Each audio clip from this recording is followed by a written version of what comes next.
1902 yılının baharında Karayipler'deki Martinik Adası'nın en gözde şehri Saint-Pierre, dışarıdan bakıldığında kusursuz görünüyordu. Yaklaşık 30 bin kişinin yaşadığı bu liman kenti, Fransız etkisinin tropikal bir yansıması gibiydi. Kafeler dolup taşıyor, tüccarlar limanda mallarını indiriyor, fırınlardan taze ekmek kokuları yükseliyordu. Şehre boşuna Karayiplerin Paris'i denmiyordu. Ancak şehrin hemen kuzeyinde, insanların günlük hayatının ayrılmaz bir parçası haline gelmiş bir dağ yükseliyordu. Montagne Pelée, yüzyıllardır oradaydı ve insanlar onun daima orada olacağını düşünüyordu. 1902 yılının Nisan ayına gelindiğinde dağ yavaş yavaş huzursuzlanmaya başladı. Önce küçük sarsıntılar hissedildi. Ardından zirveden ince dumanlar yükselmeye başladı. Sonra küller geldi. Çiftçiler tarlalarının üzerine düşen gri tozlardan şikayet ediyordu. Hayvanların davranışları değişmişti. Bazı kuş sürüleri bölgeden uzaklaşmaya başlamıştı. Ama hayat devam ediyordu. Çünkü insanların büyük çoğunluğu için bunlar korkutucu değil, alışıldık olaylardı. Yanardağ zaman zaman homurdanırdı. Sonra sakinleşirdi. Bu kez de öyle olacağı düşünülüyordu. Üstelik şehirde yaklaşan seçimler vardı. Yetkililer panik oluşmasını istemiyordu. Gazeteler halkı sakin olmaya çağırıyor, tehlikenin abartıldığını yazıyordu. İnsanlar da buna inanmayı tercih etti. Çünkü bazen gerçeğe inanmak, rahatlatıcı bir yalana inanmaktan daha zordur. Mayıs ayının ilk günlerinde dağdan çıkan duman yoğunlaştı. Bir nehir yatağından aşağı inen sıcak çamur ve taş kütleleri bazı bölgeleri vurdu. Yakın köylerde ölümler yaşandı. Ama Saint-Pierre hala ayaktaydı. Şehrin merkezindeki insanlar kahvelerini içmeye, alışveriş yapmaya ve günlük hayatlarına devam etmeye devam etti. Bu sırada şehirde konuşulan bambaşka bir olay vardı. Ne yanardağ, ne de küller. Sadece bir kavga. Ludger Silbaris adında genç bir adam, pazar yerinde sarhoş olduğu bir gün çevresindekilerle tartışmıştı. Tartışmanın büyüdüğü, yanında bıçak taşıdığı ve polisle sorun yaşadığı söyleniyordu. Olay kısa sürede büyüdü ve Ludger tutuklandı. Birçok kişi birkaç gün bu olayı konuştu. Sonra unuttu. Çünkü insanların dikkati her zaman daha yeni olaylara kayar. Kimse bu küçük kavganın birkaç gün sonra tarihin en ilginç tesadüflerinden birine dönüşeceğini bilmiyordu. Şehir huzurluydu. Pazarlar açıktı. Gemiler limana yanaşıyordu. Çocuklar sokaklarda oynuyordu. Ve Saint-Pierre halkı hayatlarının son normal günlerini yaşadıklarının farkında değildi. Ludger Silbaris için zaman yavaş akıyordu. Şehrin altında kalın taş duvarlarla çevrili küçük bir hücrede günlerini geçiriyordu. Burası rahat bir hapishane değildi. Penceresi yoktu. İçeri giren tek ışık, kapının üst kısmındaki dar bir hava boşluğundan süzülebilen birkaç soluk ışık huzmesiydi. Duvarlar sürekli nemliydi. Taşların arasındaki rutubet kokusu hücreye sinmişti. Geceyle gündüzü ayırt etmek neredeyse imkansızdı. Dış dünyayla bağlantısı, uzaktan gelen ayak sesleri ve ara sıra duyduğu insan konuşmalarından ibaretti. Belki de en büyük ceza yalnızlık değildi, beklemekti. Dışarıda ise Montagne Pelée giderek daha huzursuz hale geliyordu. 5 Mayıs'ta dağın eteklerinde bulunan bir krater gölü taştı.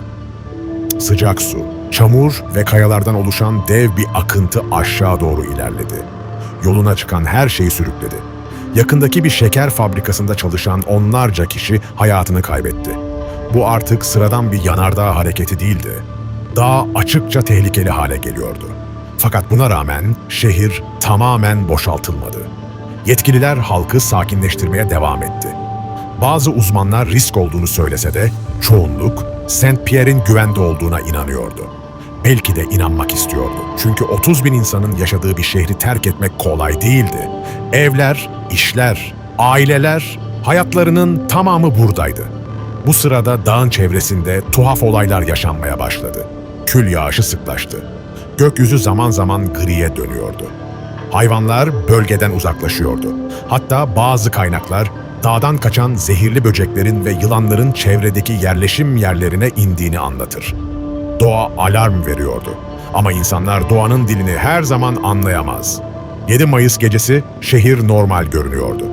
Restoranlar açıktı. Meyhanelerde insanlar sohbet ediyordu. Limanda gemiler demirlemişti. Bazıları ertesi gün yapılacak işlerini planlıyor, bazıları çocuklarını yatırıyor, bazıları ise yeni bir güne hazırlanıyordu. Aynı saatlerde Ludger taş hücresinde oturuyordu. Dışarıdan gelen sesler her zamankinden farklıydı. Ara sıra hafif titreşimler hissediyordu. Bazen tavandan küçük taş parçaları düşüyordu ama ne olduğunu bilmiyordu. Bir yanardağın patlamak üzere olduğunu da bilmiyordu. Aslında şehirdeki insanların çoğu da bilmiyordu. 8 Mayıs sabahı geldiğinde Saint Pierre'de hayat yine başlamıştı. Fırınlar çalışıyordu. Pazar kuruluyordu. Çocuklar sokaklardaydı. Ve insanlar yeni bir güne başladıklarını sanıyordu. Oysa bazı günler aslında bir sonun başlangıcıdır. Sabah saatleri ilerlerken gökyüzü değişmeye başladı. Duman yoğunlaştı. Dağın zirvesinde koyu renkli dev bir bulut oluşuyordu. Bazı insanlar bunu fark etti. Bazıları durup baktı. Bazıları endişelendi. Ama artık çok geçti. Çünkü Montagne Pelé binlerce yıldır içinde biriktirdiği enerjiyi serbest bırakmak üzereydi. Ve birkaç dakika sonra Saint Pierre'in kaderi sonsuza kadar değişecekti. 8 Mayıs 1902. Saat yaklaşık 8:02. Montagne Pelé sonunda patladı. Ama insanların beklediği gibi değildi. Gökyüzüne yükselen lav nehirleri yoktu. Filmlerde gördüğümüz türden kızıl lav akıntıları da asıl tehlike görünmezdi. Yanardağın zirvesinden devasa bir piroklastik akıntı koptu. Bu, aşırı sıcak gazların, külün, taş parçalarının ve zehirli maddelerin oluşturduğu ölümcül bir buluttu. Ve aşağı doğru inmeye başladı. Sadece birkaç saniye içinde. Saatte 150 kilometreyi aşan hızlarda. Bazı tahminlere göre daha da hızlı. Şehir ile yanardağ arasındaki mesafe, insanların kaçmasına yetecek kadar uzun değildi. Çünkü bu, koşarak kurtulabileceğiniz bir şey değildi. İnsanlar önce bir ses duydu. Derinden gelen bir uğultu. Sonra gökyüzü karardı. Ardından sıcaklık geldi. Öyle bir sıcaklık ki, daha önce hiçbir insanın deneyimlemediği türden. Bazıları pencerelerinden dışarı baktı. Bazıları çocuklarını çağırdı. Bazıları ne olduğunu anlamaya çalıştı. Ama zaman kalmamıştı. Piroklastik bulut şehre ulaştığında sıcaklığının yüzlerce derece olduğu düşünülüyor. Bilim insanları bugün bile tam rakam üzerinde tartışıyor. Ancak kesin olan bir şey var. İnsan vücudunun dayanabileceğinin çok ötesindeydi. Sokaktaki insanlar birkaç saniye içinde ölümcül yanıklara maruz kaldı. Aşırı sıcak gazlar solunum yollarına doldu. Akciğerler ciddi hasar gördü. Birçok insan nefes alamadan yere yığıldı. Bazılarının bilinçlerini neredeyse anında kaybettiği düşünülüyor. Bazıları ise birkaç saniye daha hayatta kaldı. Ama kaçamadı. Çünkü kaçacak bir yer yoktu. Evlerin içine girenler de kurtulamadı. Kapılar, pencereler ve çatılar sıcak gazı durduramadı. Şehrin sokakları bir anda görünmez bir fırına dönüştü. Ahşap yapılar tutuştu. Camlar patladı. Taş duvarlar çatladı. Liman tarafında bulunan gemiler bile bu ölüm dalgasından etkilendi. Bazı mürettebat üyeleri daha ne olduğunu anlayamadan hayatını kaybetti. Sadece insanlar değil, atlar, köpekler, kuşlar, şehirde yaşayan hemen her canlı birkaç dakika içinde yok oldu. O sabah kahvaltı hazırlayan aileler, işe gitmek üzere evden çıkan işçiler, sokakta oynayan çocuklar, hepsi aynı felaketin içinde kaldı. Ve ardından sessizlik geldi. O kadar derin bir sessizlik ki, bir gün önce binlerce insanın yaşadığı şehirde artık neredeyse hiçbir ses duyulmuyordu. Saint Pierre yalnızca 2 dakika içinde tarihin en ölümcül volkan felaketlerinden birinin merkezine dönüşmüştü. Yaklaşık 30.000 insan ölmüştü. Bir şehir yok olmuştu. Ama şehrin altında, kalın taş duvarların arasında bir kalp hala atıyordu. Ludger önce sesi duydu, sonra sessizliği. Patlamanın ilk anlarında hücrenin duvarları sarsıldı. Tavandan küçük taş parçaları düştü. Hava bir anda değişti, sanki bulunduğu odadaki bütün oksijen çekilip alınmıştı. Nefes almak zorlaştı. Boğazı yanıyordu. Burnuna sıcak taş, Kül ve yanık kokusu doluyordu. Dışarıda yaşananları göremiyordu ama hissedebiliyordu. Duvarlar ısınıyordu. Demir kapı dokunulamayacak kadar sıcak hale gelmişti. Kulaklarında bitmek bilmeyen bir uğultu vardı.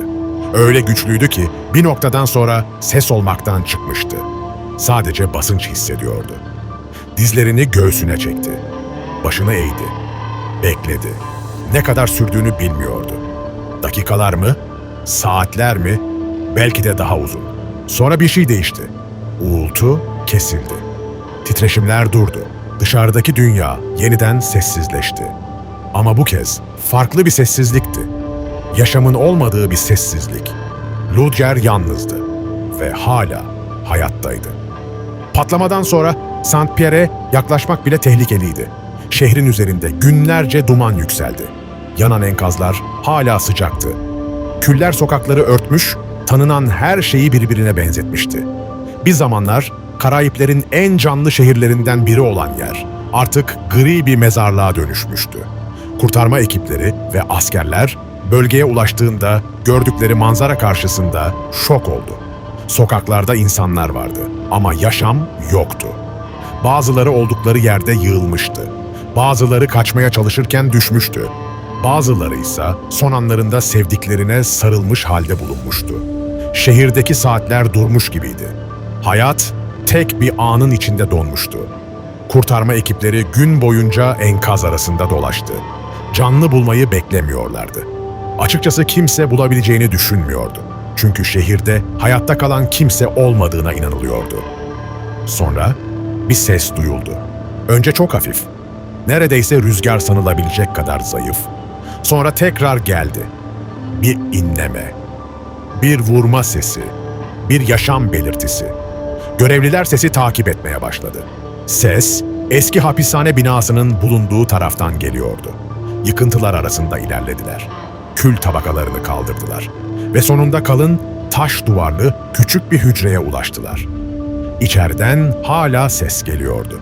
Kapıyı açtıklarında gördükleri şey karşısında donup kaldılar. İçeride bir adam vardı. Yanıkları vardı. Susuz kalmıştı. Bitkin düşmüştü. Ama yaşıyordu. Bu adam Ludger Silbaris'ti. Günlerdir karanlığın içinde kalmıştı. Patlamanın sıcaklığı ona da ulaşmıştı. Vücudunda ciddi yanıklar oluşmuştu. Ama hücrenin kalın taş duvarları ölümcül sıcaklığın büyük bölümünü engellemişti. Onu kurtaran şey kahramanlık değildi. Bilgelik değildi. Hazırlık da değildi. Onu kurtaran şey birkaç gün önce yaptığı bir hata ve o hatanın sonucu olarak bulunduğu hücreydi.